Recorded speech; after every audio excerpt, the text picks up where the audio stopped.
chave da reafirmação apostólica.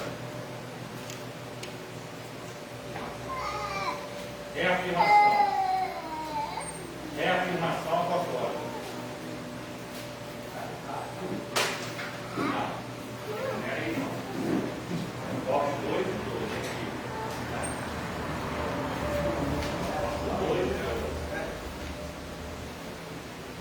Todos encontraram? Vamos orar a Deus, porque esse aqui já é o Estudo 3 da. Isso. Estudo 3. Tópico 2, isso. 2 de 2 agora. Tá, filho, bora ver para nós, hein? Senhor Deus, Pai, que é o Filho do Senhor. Tu vem a vida dentro do coração, dentro da palavra, diga, Senhor, que eu possa também, Deus, abençoar cada irmão que está aqui. Mas que o Senhor possa, aonde ele estiver, que possa alcançá-lo. Que possa também trazer conhecimento, não venhamos guardar só para nós, mas que possamos passar adiante. É isso que eu peço nessa manhã.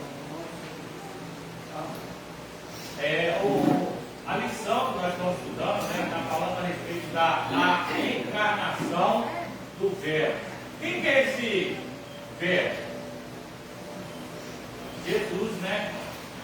A encarnação dele se tornou carne, como nós falamos sobre isso, tendo os mesmos desejos, né? O mesmo atrativo que tem no mundo hoje, lá naquela época tinha, né? Cobiça, interesse próprio, tudo isso já tinha. Mas Jesus se absteve disso tudo, né? Para que ele pudesse estar em perfeita condição para oferecer o seu corpo pelos nossos pecados. Amém? Então vamos lá. A reafirmação apostólica. O apóstolo reitera o que afirma na introdução do seu evangelho. O que vimos com os nossos olhos, o que temos contemplado e as nossas mãos tocaram na palavra da vida. Isso pode parecer até uma redundância. Vimos com os nossos olhos, mas o propósito é mostrar com muita ênfase, sem deixar dúvidas alguma, que o Senhor Jesus veio em carne ao mundo e que pode ser tocado pelo que com eles conviveram. Vejam que a presença do nome de Pilatos no credo dos apóstolos o posiciona nos acontecimentos passados. Ele sofreu sob Pôncio Pilatos, ou seja, padeceu nas mãos de um personagem da história. Logo, o Senhor Jesus só pode também ser alguém da história. É notório que hoje, vai ser onde que hoje todos que estão aqui conhecem muito bem as características de Jesus. Hoje eu acredito que quem participa do estudo, para prestar atenção, Rodrigo? Você está que nem embora do domingo, sexta-feira? Eu estou falando vocês, Nicole, Deus gosta da oração de todo mundo por ela. Ali ia tomar uma cocinha de sexta-feira, mas aí eu retirei o celular dela, foi o melhor cocinha que eu fiz com ela. Eu acredito que todos que participam do estudo sabem muito bem. Hoje vocês não é enganado a respeito de um Jesus bonitão, né? Quem acha que Jesus é bonito, levanta a mão. Olha lá, o Samuel acha, né, Samuel? Aí a gente olha e fala, vamos olhar quem que é esse Jesus de verdade? Os olhos claros, né? Cabelos compridinhos, que nem eles colocam, né? Bem tratados, roupa limpinha, né? Clarinha. Só que o nosso Jesus, quando fala lá em Isaías, vai dizer, irmão, que não tinha aparência nem formosura. De certa forma, quando a gente é bonito assim, que nem eu, as pessoas ficam olhando, né? Querendo estar perto, querendo dialogar, mas Jesus era aquele assim que, afastado, se eu não me amar, quem vai me amar, né? Aí Jesus é aquele que quem olhava não dava nada por ele. Você entende como é que é uma característica de uma pessoa que ninguém dá nada por ele? Porque essa também eu vejo que era a intenção de Jesus.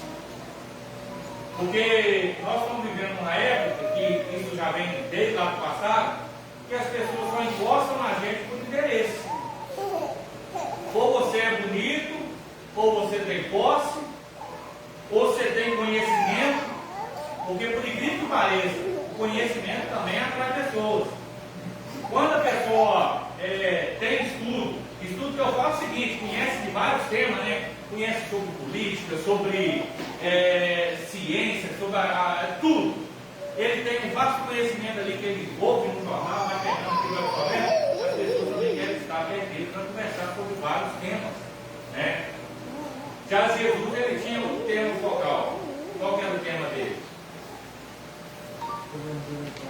Evangelizar, salvar e curar. Agora nós olhamos, quantas pessoas têm realmente interesse nisso?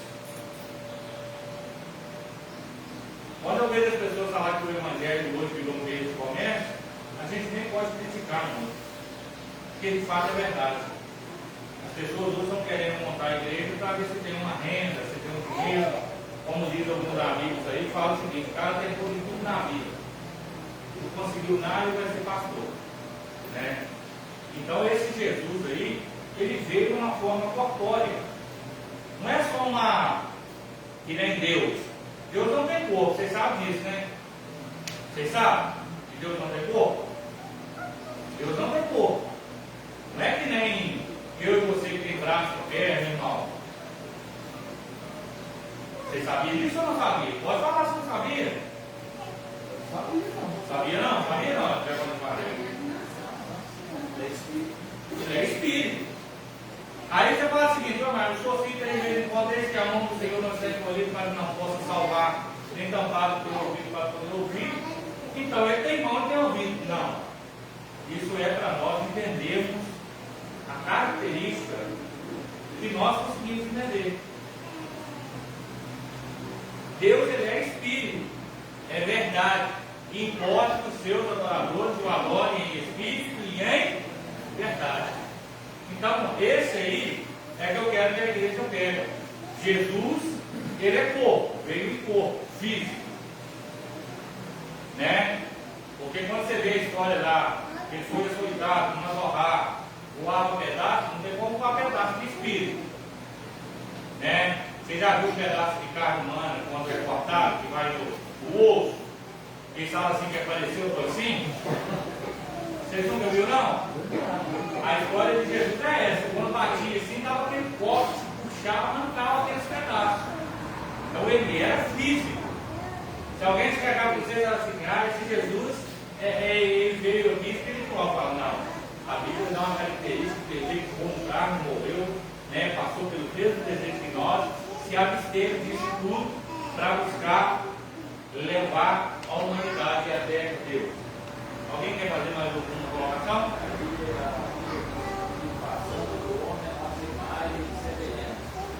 Imagem e semelhança é. Vamos lá, quem quer responder? Que imagem e semelhança é?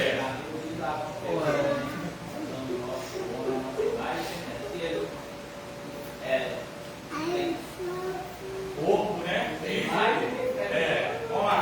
Eu acho que não só o corpo, eu acho que assim, as características, os exemplos, né? Eu acho que É na essência de Deus. Né? Quando fala imagem e semelhança, não é para falar o seguinte, né? Caráter, Isso. Não é sobre a pessoa, às vezes você chega. coisas, né? Nesse amor, bondade, mas nesse sentido, né? Fica Deus era homem, você era mulher, tudo bem, né? Certo, homem, Deus, né? Então, o homem ou mulher, não tem essa. Às vezes você chamar um outro de feio, aí só um tempo atrás, você fala assim: você é feio, hein? Aí a pessoa fala assim: você não pode chamar os outros de feio, não, porque ele é imagem e semelhança de Deus. Não é feio. Essa imagem e semelhança de Deus é essência. Opa! Demorou, mas chegou. Você vai lá visitar a sua sogra e depois você volta, né? Beleza. Vou te guardar aqui, hein?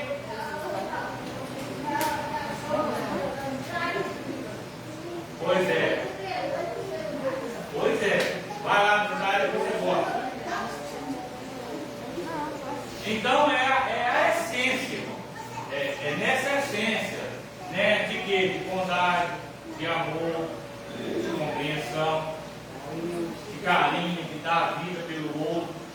Então é isso, não é de beleza. Porque você imagina, tem gente feio, tem gente feio mesmo. Como tem gente bonita também que não dá. Mas às vezes o bonito, ele acaba sendo feio. Porque é arrogante, soberbo, prepotente, não tem amor. Aí o feinho que. Errado. Aí você pega um feinho, ele é feio e marca um lado. Mas ele é generoso, ele é bondoso, ele é humilde, tem empatia pelo próximo. Aí nesse patamar, quem você quer que espera ser? Bonito ou feio? O feio, é claro. Ué. Porque não é a aparência, mas é a essência. Tem gente que fala assim, nossa, uma mulher bonita, um homem horroroso. Porque aquele feio é tudo que ela quer. O bonito igual, se for uma coisa até potente. E não é verdade. Você acha melhor que todo mundo? Se acha melhor que todo mundo? Não vai entrar não. Eu prefiro assim como bonito. É. Ignorante, grosseiro, sem educação. É coisa demais, né?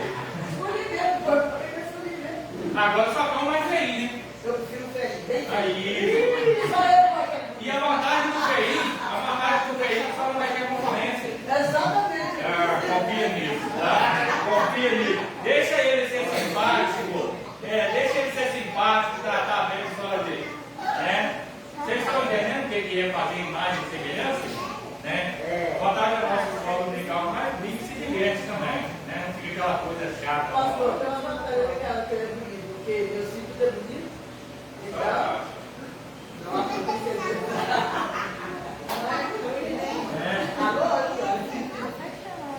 Os filhos da senhora, um dos filhos que eu conheço é elegante. Né, irmãos?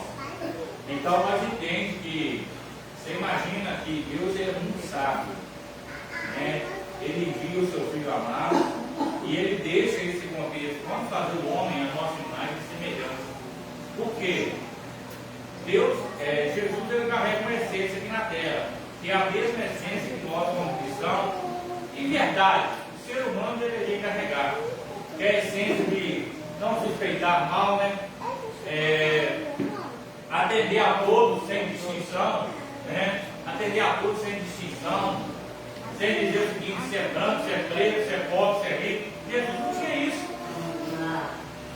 Olha quando Jesus topa um filho da viúva, morto no caixão, ou seja, ela não tinha nada. O único filho que ela tinha, você já pensou se Jesus fosse atender só a classe social elevada?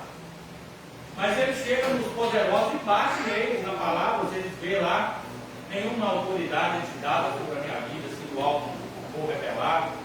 Agora, quando ele chega no meio dos mais humildes, ele atende a demanda, ele cura, ele ressuscita, ele dá fome quem tem fome, dá pão quem tem fome, né? Dá água quem tem sede, porque a intenção de Jesus é essa: alimentar e saciar a autoridade. Beleza, ele não tinha. Quando a gente vai olhar lá para Davi também, vocês veem, foi um rei segundo o coração de Deus, considerado como a menina dos olhos de Deus. Mas você vai olhar a característica de Davi também. Você já viu uma criança com sardinha? Toda pintadinha?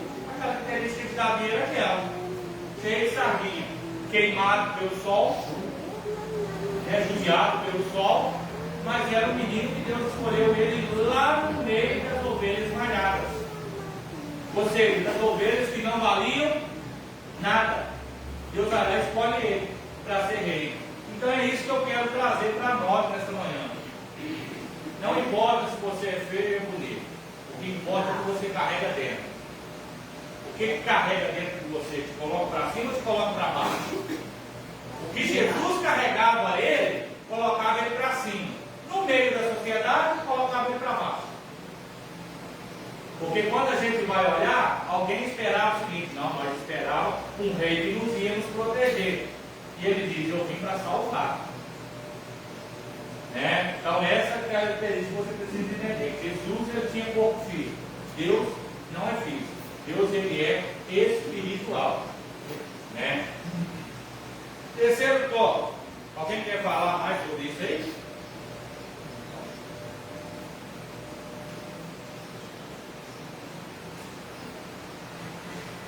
Uma crença herética. João viveu seus últimos dias na cidade de Éfeso, que era a cidade de Corinto, seca. Os escritos do apóstolo João, o Evangelho, as 3 epístolas e o livro de Apocalipse foram produzidos na última década do primeiro século. Nessa época, o docetismo já se difundia entre os cristãos.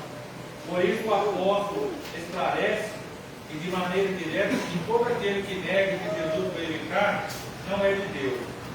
A gravidade dessa heresia, veja a gravidade dessa heresia. Pois se Jesus não teve corpo físico real, ele também não morreu. Se não morreu, também não ressuscitou.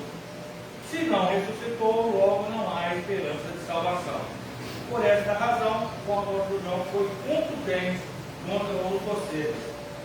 Os expoentes de tal crença são chamados de enganadores. Ou seja, já estava tendo, João já estava combatendo os docetas lá atrás. E eles acreditavam que Jesus era um grupo herético, né? Que existia na época, que era herético. Pregavam heresias, diziam que Jesus não existia, que ele não veio do corpo físico, que ele é espiritual. Aí automaticamente a gente começa a entender, né, através do estudo aqui. Se ele era espiritual, se ele não veio em carne, então ele não morreu. Se ele não morreu, tem como ressuscitar alguém que não morreu? Né? Não ressuscitou. E se não ressuscitou, não vai voltar. Então está esperando o quê? Está esperando volta de quem? Ah, Jesus veio aqui e morreu espiritual. Por isso que ele entrou essa provação toda. Mas então quem foi enterrado então? Quem foi enterrado, né? Houve um culto fúnebre. Né? Teve um culto fúnebre. Teve um velório. Quem que era dono das faixas que estavam lá enroladas? Era ele. Teve um túmulo. Teve ou não teve? Só para ter certeza que vocês sabem, quem que era o dono do túmulo do qual Jesus foi enterrado?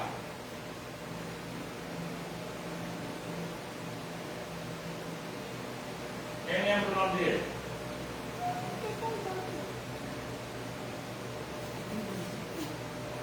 Lembra não? Eu não vou nem forçar mesmo, eu estou puxando a memória aqui também, então eu não consigo lembrar. Eu sei quem que é, mas não consigo lembrar. Até no final do estudo eu lembro. Esse HD está muito cheio. Vamos lembrar todo mundo.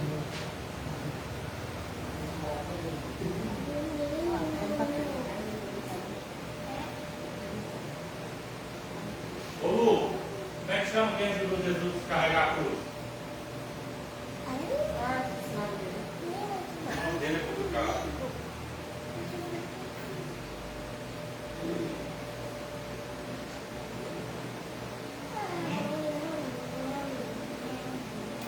Eu vou lembrar, daqui a pouco eu lembro. Vocês entendem que Jesus, então ele teve um túmulo, que o túmulo nem dele era um túmulo emprestado, né? Daqui a pouco eu vou lembrar o nome do túmulo. Era emprestado, então se era emprestado, alguém foi calado ali. Né? Houve uma presença, ou toda essa história é mentira. Que Jesus carregou uma cruz, né, no caminho do Gólgota, que era um caminho cheio de pedra, foi crucificado, né, no Monte das Caveiras, né, no Monte das Caveiras, ali, morreu, foi velado, procuraram o corpo dele depois de 3 dias, não encontrou, porque havia ressuscitado. Foi José. Isso, José de Arimateia. Foi que ajudou a carregar Jesus na cruz. José de Arimateia. Né? O túmulo era dele. Era só para lembrar o sobrenome. Não tem nada a ver também. Arimateia. Não, é Simão. Simão Sireneu. É o que carregou a cruz. É. José de Arimateia é o dono do túmulo. Mas o que tem a ver? Não, eu quis puxar a história, eu lembro. Ah, tá. Né? Então, ele tinha todo esse processo, irmão. E hoje, as pessoas, depois do terceiro dia, ninguém achou pouco. Alguns judeus foram enganados lá na época, né? Eles ainda acreditam que Jesus não veio, mas eles esperam Jesus em carne. E por que eles esperam ainda? Porque houve um tumulto lá, na época, né? E o corpo de Jesus havia sido roubado. E ele não havia ressuscitado. Mas também tem que ter uma lógica, né, irmãos? A pessoa também tem que ter um pouquinho de raciocínio. Se ele foi roubado, aonde está esse corpo então? Porque eu acredito que o futuro deveria ser tudo próximo do outro. Deveria então ter aberto uma investigação. Hoje está mais fraco ainda se subir um cadáver. Eles fazem um tudo e acham, né? O único que não achou é o da Elisa, não sei nem por que não achou ele. Né? Mas achava. Mas isso não é o caso para eles. Eles ainda esperam com Jesus. Só que é triste, porque Jesus vai vir buscar aqueles que acreditam que ele morreu e ressuscitou. E se nós ficarmos pegando nessa parte que Jesus não vem cá, a própria Bíblia diz: se você acredita nesse evangelho, é mentiroso. Esse evangelho é uma mentira. Nós precisamos acreditar que Jesus veio, morreu, ressuscitou e que vai voltar para buscar a sua igreja. Que igreja é essa? Lavada e remida no sangue do Cordeiro. Alguém quer comentar mais? Como essas heresias se revelam hoje? Como essas heresias se revelam hoje, na nossa atualidade? Primeiro, quanto ao nascimento virginal de Jesus, há movimentos que negam o nascimento virginal de Jesus, como os mormons, né? Existe a seita dos mormons, a igreja da unificação, e ensinam que ele não foi gerado pelo Espírito Santo. Negar a concepção e o nascimento virginal de Jesus é uma das marcas desse movimento. E é o ensino moderno de Serim e seus seguidores. A Bíblia anuncia de antemão a concepção e o nascimento virginal de Jesus desde o Antigo Testamento. Isso é o cumprimento histórico do Novo Testamento. Jesus foi gerado pelo Espírito Santo. O anjo Gabriel disse a Maria: descerá sobre ti o Espírito Santo e a virtude do Altíssimo te cobrirá com a sua sombra. Sem sair um pouquinho, vai sair um pouquinho a respeito do morte. Você está com o celular aqui e aí parece um jovem, uma jovem falando: esse que é o vídeo. O que eu quero saber qual o sentido dele nessa. Aquele é uma Bíblia dos povos. Pois é, mas qual O sentido deles?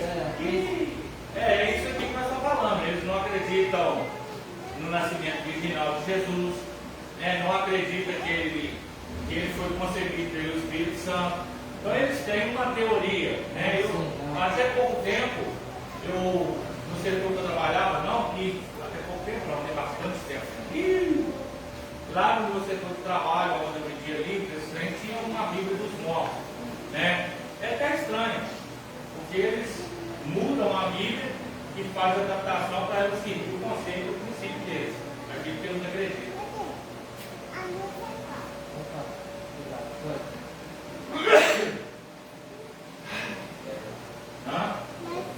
Pega, vai lá descer lá atrás, lá que pega.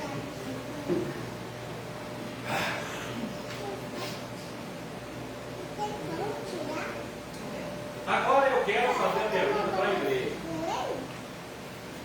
O que vocês acham do nascimento de Jesus? Foi realmente virginal, né? Ele nasceu mesmo de carne? Ele foi concebido pelo Espírito Santo mesmo ou não? O que vocês acham? Eu acredito que sim. Porque para não acreditar, para ele nem sentir nessa coisa. Mas eles estão falando de Jesus espiritual. Mas não tem problema.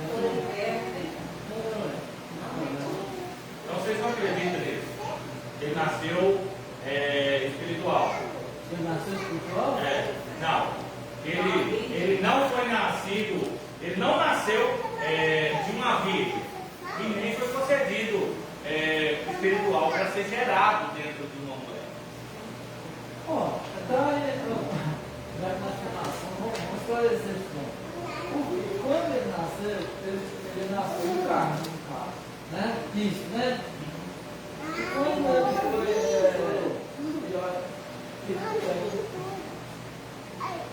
ele fez a sua, toda a sua glória, isso. Aí foi o tempo que ele estava na terra. Pois é, Ele desejou de sua glória que, por exemplo, vamos supor que, para os irmãos entender, essa glória seja uma roupagem. O pastor tem uma roupa de usar aqui dentro e o pastor tem uma roupa de usar lá fora. Aqui dentro, o pastor anda bonitinho, charmosinho, de bíblia, terno, gravata, né? Todo bonitão. Lá fora o pastor anda desleixado. Então, ele tem uma roupagem para viver aqui dentro e uma roupagem para viver lá fora. Jesus, ele tinha uma roupagem. Se isso é espiritual, né? Vou dar um exemplo para vocês entender. Que era uma roupagem de estar com o Pai, de criar. Desde o princípio está ali, façamos o homem a nossa imagem e semelhança, desçamos, vamos confundir a linguagem dele. Então Jesus está ali desde o princípio, atuando na criação da terra, dos animais, Adão, Eva, tudo Jesus está ali, auxiliando o Pai. Mas agora chega um momento que ele fala, Pai, agora eu vou descer. Ele tira essa roupagem de Deus e fala, eu vou descer como humano. Aí ele desce com uma roupagem simples. É perseguido, é caluniado, nasce de uma mulher, de um casamento turbulento, né? Você imagina na época, Maria ia ser apedrejada, irmão. Mas Maria ainda não era casada com José. Por isso mesmo, mas ele estava doido. Um casamento turbulento. Por quê? Porque antes da criança nascer, já estava vivendo um adultério. Sim ou não? Na linguagem do povo. Na linguagem do povo, Maria era adulta. Porque José chega e fala o seguinte: estranho, estranho. É normal uma mulher ficar grávida, você não toca nela? Vamos ver. Não é normal. Ele olha assim e fala assim, isso ainda é estranho. Eu vou te deixar no secreto. Ele amava ela. Aí você deu tanto que ele amava ela. Vou te deixar no secreto para que nada acontece. Só que Deus, ele não é bobo. Né? Deus não é bobo, fala o seguinte, deixa que eu vou visitar ele. Vou ter um particular com ele. Aí Deus vai lá e conversa com ele. Aí Deus já deixa ele concluir. Deus vai lá e conversa com ele. Pode assumir que é meu filho. Você tá, que ela está gerando ali. O que ela está gerando ali é o salvador da humanidade. Pode assumir ela. A questão é quando Jesus nasceu. Deixa assim, uma dúvida a respeito. Porque quando ele nasceu, ele já havia uma promessa que ele ia nascer, ele ia Crescia, lá em Isaías 53. Nesse meio de tempo ele cresceu, né? Cresceu, evangelizou. Depois que ele veio, que ele foi assim, mais reconhecido foi quando ele morreu, não foi? Quando ele tinha 33. Sim, o ministério dele, ele não foi bem reconhecido o seu ministério dele. Né? Alguns da que viveu lá, os discípulos, aqueles que foram pregados, quando Jesus morreu, ressuscitou, cerca de 500 pessoas ainda viram ele, né? Depois que ele ressuscitou. Mas o ministério de Jesus, aos 12 anos, ele começa o seu ministério. Qual foi o primeiro ministério de Jesus?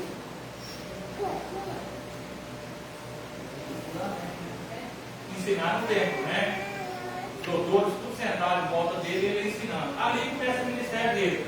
Começou o ministério aos 12 anos. Agora dos 12 aos 33, aonde está o ministério de Jesus? E ninguém fala mais nada. Aí você vai ver o ministério de Jesus tanto antes e depois, quando ele começa a separar os discípulos, começa a pregar, evangelizar, curar.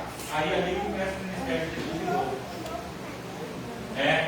Aí começa a falar, por isso que eu estou dizendo. Jesus, o que ele fez durante os 12, não sei quando começou o ministério de Jesus depois dessa plataforma. Então vamos pôr ali uns 20 anos. Vamos arredondar para 20 anos. De 12 aos 20. O que Jesus fez nesse período? Não quer que você tenha uma explicação, não tem nem eu tenho. O que ele fez? Provavelmente estava com seu pai, com sua mãe, aprendendo lá a função do seu pai, mas ele estava focado mesmo no ministério que ele fez. De certa forma, Jesus, nesse período, ele curou algumas pessoas, fez milagres, fez coisas extraordinárias, longe dos holofotes. Porque Jesus não trabalhava só debaixo de visão, não. Jesus trabalhava no secreto também. Você imagina que quantos vizinhos de Jesus, que às vezes estavam com uma febre lá, Jesus ia lá. Às vezes, uma pessoa com febre lá, porque na época a febre era febre para a morte. Vê que a sogra de Pedro estava com febre, mas era para a morte. Quantos vizinhos de Jesus lá, que às vezes estavam com febre, que Jesus, com criança, 13 anos, foi lá junto com a mãe visitar, e ele não suportava ver ninguém doente, que ele curou. Aí você vai seguir, mas não está na Bíblia isso. Não, se você for colocar tudo que Jesus fez na Bíblia, vai botar essa igreja aqui. Né? Então a gente precisa entender que ele teve um ministério terreno. Ele foi humano. Né? É que nem o Samuel teve uma infância. Né? Ele é aquele menino que quando ele deu fome, ele comia no seu pai, na sua mãe, para ele, pai, eu estou com fome. Aí às vezes a pessoa fala assim, nossa, Jesus não teve fome lá não, não tinha assim não. Quando ele dava fome, Deus ia lá e saciava a fome dele. Não era assim. Era carne. Ele é aquele menino que quando criança, eu acredito que ele era também aquele menino que batia o pé, eu estou com fome, eu quero leite, eu quero um biscoito. Irmão, ele teve uma infância que cresceu. E nós precisamos entender isso. Quando nós entendemos isso, nós vamos entender que nós estamos conhecendo quem é Jesus verdadeiramente. Porque se você negar a existência de um Jesus de carne, né, que nasceu, né, no processo natural de uma mulher, né, os 9 meses de gestação ali, nasceu, né, teve desmame, aí você vai entender o seguinte, não, realmente eu estou tendo Jesus que veio da eternidade. E se eu acreditar num ser espiritual, e Jesus fez assim, pá, engravidou, Deus, né? Deus fez, pá, está grávida. Aí depois Deus sai, pá, nasceu. Só tirou para fora sem ter o processo, aí é nação, né? Só para completar Deus descreve o agora. No sentido desse aí, é quando ele se fez, né, gerar ali na Maria sem ter, né, relação. Quando ele se disse, porque Deus é Deus Pai, Filho, só tem 3 metros, né, tributo, né, fala, né? Trindade. Ele é um só. Então, quando ele se tornou carne, ele se deixou de ser Deus, tá? Né, nesse sentido aí, deu os poderes de Deus. Então, quando ele fala, se Espírito dos valores, se fez homem, se fez carne, então ele, a partir do momento que começou a ser gerado ali, ele já não é Deus mais, né? Ele é filho de Deus. Agora, outra questão a respeito aí dessa guerra, o primeiro milagre que Jesus fez foi o primeiro milagre mesmo, registrado, transformar a água em vinho. então aí, assim, anteriormente, eu não acredito que ele fez milagre antes, quando criança, porque para não ser perseguido, para não ser o povo ia ficar em cima dele nesse período, assim. A Bíblia não relata, né? Cada um tem uma proporção. Eu acredito que ele começou a ser, né, fazer esses milagres depois da transformação em água vinho. Antes ele viveu uma vida normal, igual o ser humano qualquer. Foi pregado no templo, naquela vida ali, não foi pregado no milagre, a questão de exercer o seu poder, né? Como filho de Deus, nesse sentido aí, eu acredito que depois desse primeiro, esse negócio hoje, se eu operar, vamos supor, se Deus usar hoje, operar um milagre, um frio, paralítico, orar e ele andar aqui, a igreja vai lotar. Ou vai de tudo em cima, milagre, vamos lá, é assim. Então, se Jesus lá com 20 anos ele estivesse operando milagre, ele já não ia deixar ele mais, aí ele começasse a perseguir naquele período, não ia deixar ele viver uma vida de ser humano. Não podia assim, eu pedi, a Bíblia não é nada, nem nada assim. Depois, quando ele fez, transformava aí, que pessoa ser perseguido, que aí começou o reinado do povo, que ele foi perseguido.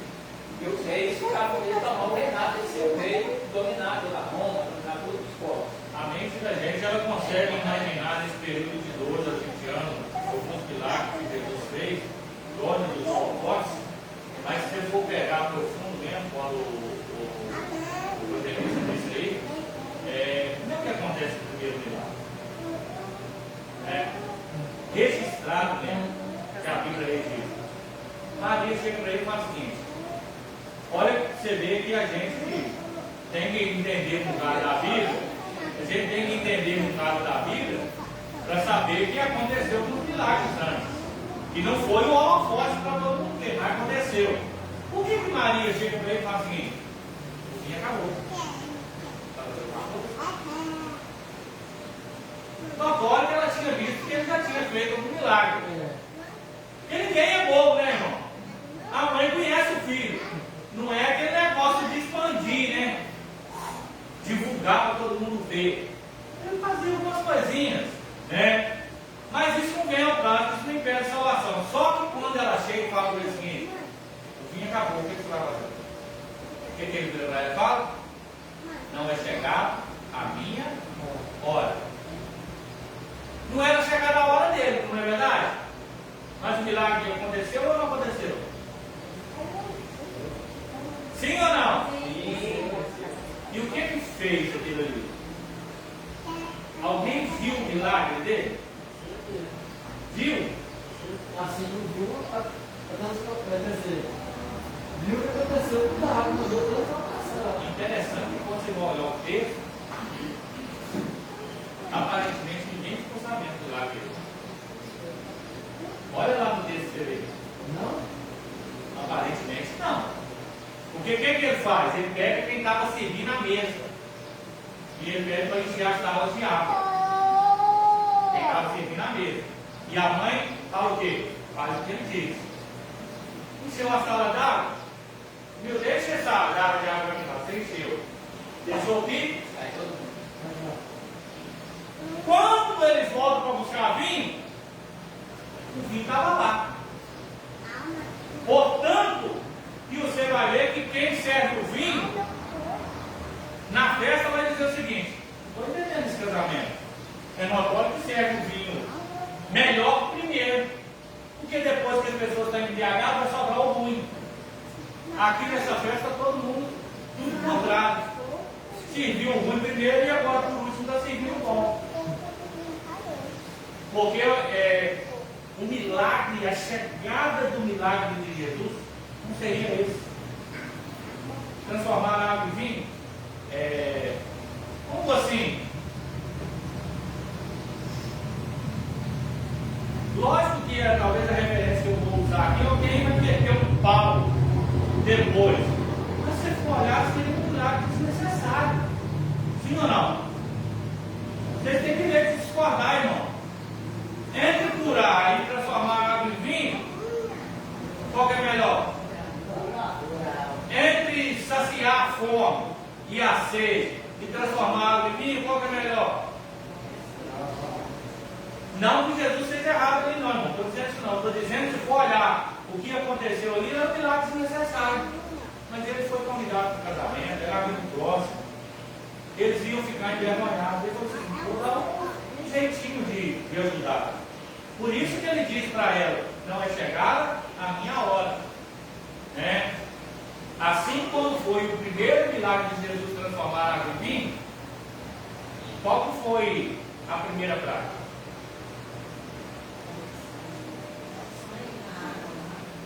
transformar água em sangue. Né? Não, vocês pegam isso aí. Quando alguém perguntar o seguinte: qual foi o primeiro milagre de Jesus? Transformar água em vinho. Qual foi a primeira praga? Transformar água em sangue. Né? Amém? Dá para continuar ou vocês querem pegar alguma coisa? Isso aqui, irmão, que nós estamos falando aqui sobre o primeiro milagre, o último milagre, milagres intermediários, isso não interfere na sua salvação. Você só precisa entender que Jesus, ele é o seu Salvador. O milagre é aquilo que o evangelista nos disse aqui, nos impulsiona, né? Ele falou: você começar a usar aqui o dom de operação de maravilhas, que é esse dom de pegar um paralítico e fazer andar, eu sou o primeiro que vou mais usar ele. Hoje está por sua conta, né? Você tem o dom, você tem que usar ele, né? E automaticamente as pessoas que estão paralíticas vão querer o quê? Nenhuma. Onde tem milagre, tem cura, a pessoa quer. Mas antes de eu receber milagre e cura, eu preciso querer quem? O dono da bênção. E as pessoas só vêm por interesse, como na época também, só vinham por interesse. Então nós temos que vir também pelo que Jesus é, não pelo que ele tem a oferecer.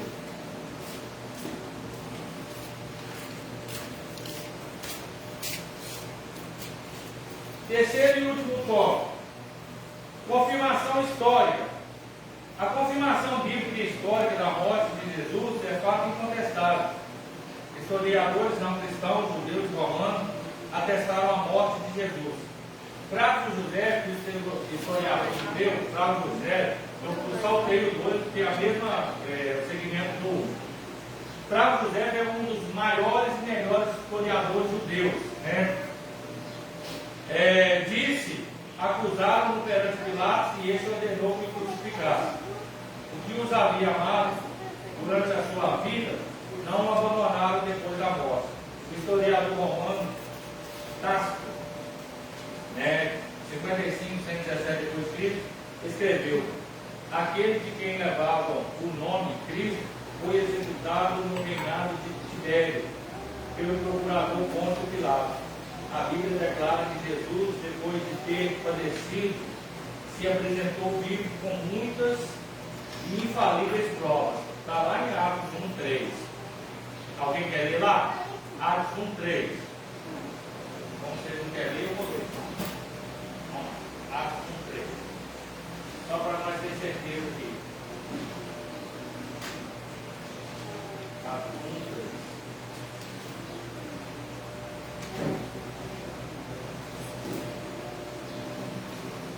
Pronto. Diz assim, ó. Depois do seu martírio, Jesus apresentou-se a eles e deu-lhes muitas provas incontestáveis da sua ressurreição, aparecendo-lhes por um período de 40 dias seguidos e ensinando-lhes acerca do reino de Deus. Ou seja, depois da morte, ainda Jesus apareceu para muitos ainda por 40 dias antes da sua subida para o Pai, para o reencontro com o Pai. Então é notório que o fato que nós estamos falando aqui nessa manhã é verdadeiro, né? Nós não estamos pregando heresia, conceitos para fazer você acreditar, mas é aquilo que está na Bíblia, né? Jesus foi crucificado na época de Pôncio Pilatos, né? Morto, né? E foi uma morte dura, né? Fazer sofrer, açoitar, apanhar, né?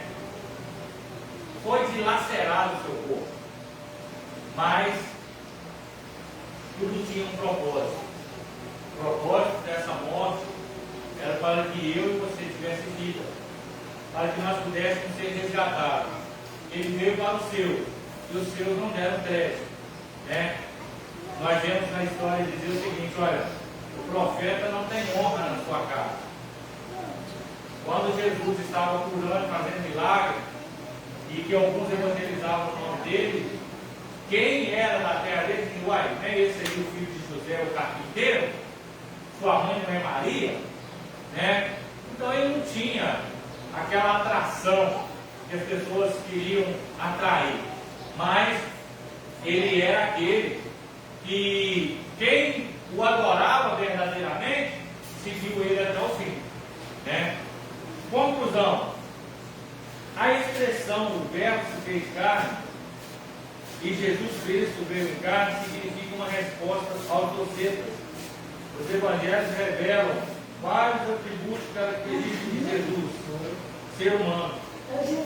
Ele foi revestido do corpo físico porque o pecado entrou no mundo. Ó, silencinho, vamos acabar aqui. Os evangelhos revelam vários atributos, características de Jesus ser humano. Ele foi revestido do corpo físico porque o pecado entrou no mundo por um homem. E pela justiça de Deus tinha de ser vencido por um ser humano. Jesus se encarnou, esse homem sujeito ao pecado, embora nunca houvesse pecado, e venceu o pecado como homem. Para nós finalizarmos, né, o próximo estudo será Deus é triuno, que o evangelista vai falar nas próximas lições, né, o próximo estudo da conta dele, Deus é triuno. Só para finalizar, para ter certeza que os irmãos aprendeu durante esses 2 domingos consecutivos aqui sobre Jesus, de fato, Jesus ele veio humano, ou de fato Jesus ele é espiritual e veio espiritual? Hoje, nos dias de hoje, eu penso que é os dois. Os dois. 100% carne, 100% homem, 100% espiritual. Eu acho que sim. Ah, quem mais concorda com isso? Vamos lá. O que vocês acham? Concorda com isso? Quem mais? Concorda? Jesus como carne, ele teve fome. E como Deus? Ele é o alimento, o pão da vida. Jesus com carne, ele teve fome, mas já falou. Sede. Como Deus, ele é fonte de água viva. Né? Então assim a gente vai falando várias características de Jesus como homem e Jesus como Deus. Essa conclusão fala que ele veio como homem porque o pecado entrou no mundo. Então ele veio para nos salvar. Para nos salvar, para retirar esse medo. Isso. Veio lá no princípio, né, de Adão e Eva. Deus é defensor, ele dá para Jesus para nos salvar. Isso aí. Né? O ser humano, ele. Qual foi o primeiro pecado? Não, qual foi o primeiro pecado?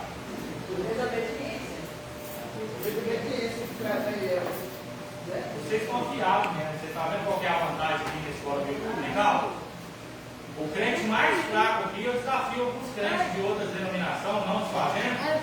Eu desafio de alguns crentes de outras denominações que não tem escola dominical. Quem vai em escola dominical, aprende. Quem vai em estudo, aprende. Quem não vai em escola bíblica dominical, não vai em estudo, não aprende nada. Fica só naquele texto, mensagem, pregação, louvor, mensagem, pregação, louvor. Por isso que eu acho importante a escola bíblica dominical. Porque de fato, vocês aprendem. Né? Vocês me surpreendem muitas das vezes aqui com uma pergunta que faço, vocês conseguem responder. Isso não é mérito de Deus, é mérito de vocês que estão buscando conhecimento.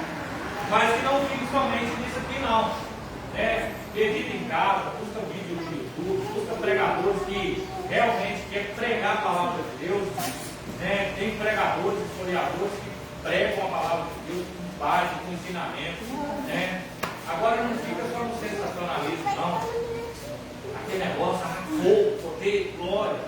Se não tiver conhecimento, eu disse aqui, o primeiro, eu vou pôr assim, o primeiro fato extraordinário que aconteceu na vida de Jesus foi qual?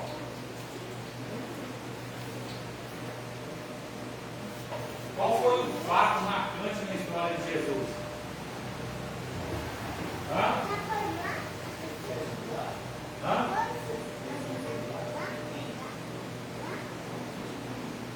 Qual foi o fato marcante na história de Jesus?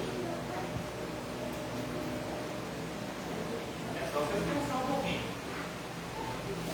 Falta 5 minutos. Vocês responderam, nós olhamos e vai embora. Não, o fato marcante. O fato que marcou Jesus. Existe um fato que marcou a história de Jesus. Não. Vocês vão pensar, já falou muito sobre isso aqui mesmo. Nascimento. Hã? Nascimento. Também não. Vocês podem chutar, isso aí não é. Vocês não é obrigado a acertar, não. O fato que marcou a história de Jesus. Ficou assim, boca aberta. Não. Isso. Quando ele foi pregar no templo, não pode não. Ele estava o quê? Ensinando. Marcou a história de Jesus. Por quê? Quando ele está ali, quem está em volta dele? Doutores da lei. Então marcou. Como é que uma criança de 12 anos está ensinando doutores da lei? Então isso marcou a história de Jesus. Se não tivesse marcado a história de Jesus, não estava na Bíblia. Então a história que marcou Jesus mesmo, assim, como esse menino é diferenciado, foi o ensinamento. Ensinamento de quê? Ele estava ensinando como é que cozinhar, como é que fazia um frango, como é que fazia um falcão, como é que fazia um almoço. Não, ele estava ensinando a respeito da eternidade, o propósito que ele estava ali, o que Jesus, o que Deus queria para a humanidade. E isso deixou muitos doutores da lei porque a pouco. Portanto, a Bíblia vai dizer que sua mãe comprou ele doido, né? E quando vai comprar ele, se não me for de memória, irmão, não foi questão de minutos que ficou lá não, tá? Tem tempo. Ele estava lá ensinando com poder e glória. Amém? Então, se nós crescermos no conhecimento e na graça, isso marca a nossa vida. Eu costumo dizer o seguinte, às vezes tem muitos pais aqui, mães, que querem deixar a herança para o filho, né? Não deixa herança não. Se quiser deixar herança, pode deixar também. Mas isso é legado. Porque legado é aquilo que o dinheiro não compra. Os filhos vão olhar e dizer o seguinte, meu pai não deixou nem um centavo para nós. Mas o ensinamento, a educação que ele deixou para nós, vai ficar carregando para a vida toda. Amém? Vamos embora para a nossa casa. Né? Vocês querem? Vocês querem responder a visão? Eu vou perguntar, ué. Poxa. Vamos lá, ué. Não? Deixa ela. Vamos lá, meu Alice. Vamos. Como que o exercício pode ser definido?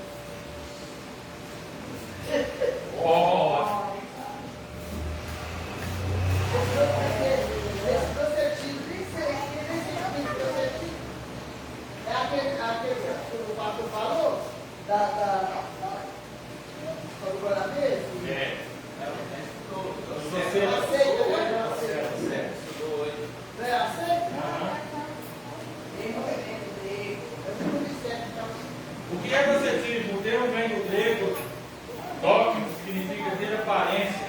O docetismo é mais antigo da heresia da história da igreja, e consiste em negar que Jesus tivesse tido corpo físico humano. Sua humanidade era simplesmente uma aparência como um fantasma, né? Eles não acreditavam nele como físico, mas eles tinham que Jesus ele era um fantasma. Quais os 3 principais heresiárias docetas?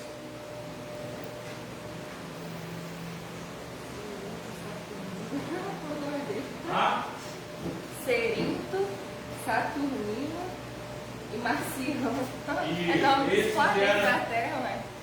Esses eram os três, né? Olha lá, Saturno. Qual a gravidade do docetilo?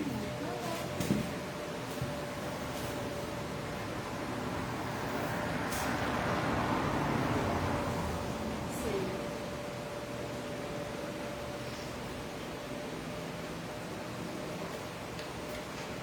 Qual que é a gravidade? Na verdade, eu penso que por eles não acreditarem em Deus, né? O Deus é que nós acreditamos. A gravidade dessa heresia, pois se Jesus não teve corpo físico real, ele também não morreu. Se não morreu, também não ressuscitou. E se não ressuscitou, logo não há esperança de salvação.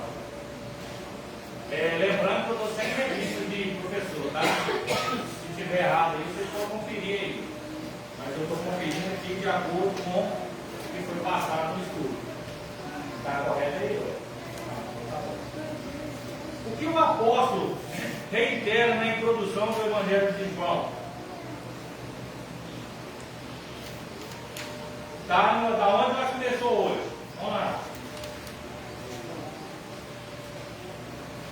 Da onde nós começou o campo 2? Que vimos com os nossos olhos, que temos contemplado e as nossas mãos tocaram na palavra da vida. Isso. Quinto e último. Quem na antiguidade e atualidade nega a crucificação do Senhor Jesus?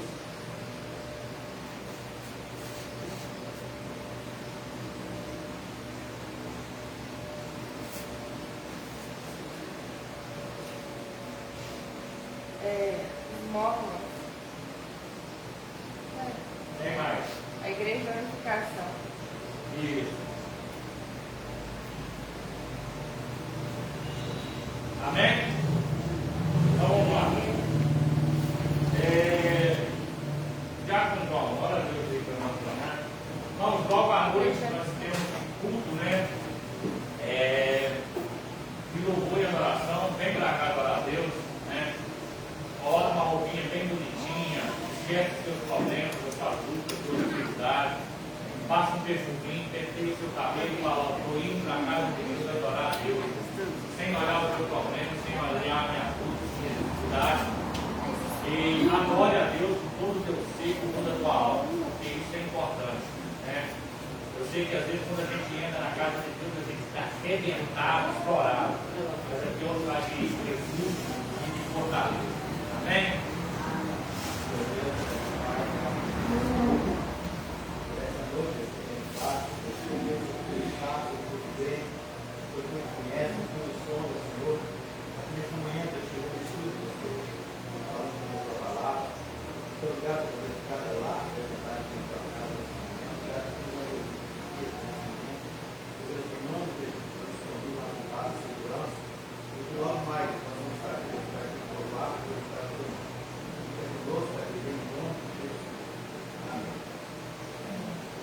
O amor de Deus Pai, a graça do Salvador, Senhor Cristo, a todos nós falamos do Espírito Santo, desde com todos nós falamos para todos sempre.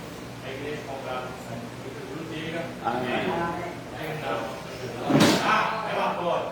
Vamos lá. 10,65 de oferta, 10,65 de oferta, 18 presente, 18 presentes, ó. 15 pau. Aí, ó, apareceu alguns e sumiu os outros. Passando 50%. Olha o Diácono Deus, nós vamos no ano 38.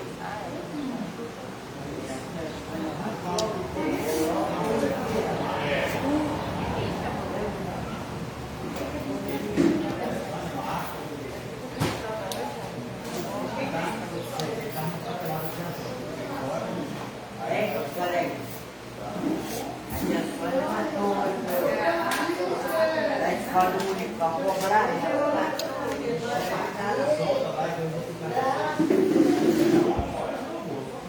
Esse louvor daqui, que já vou mais 460.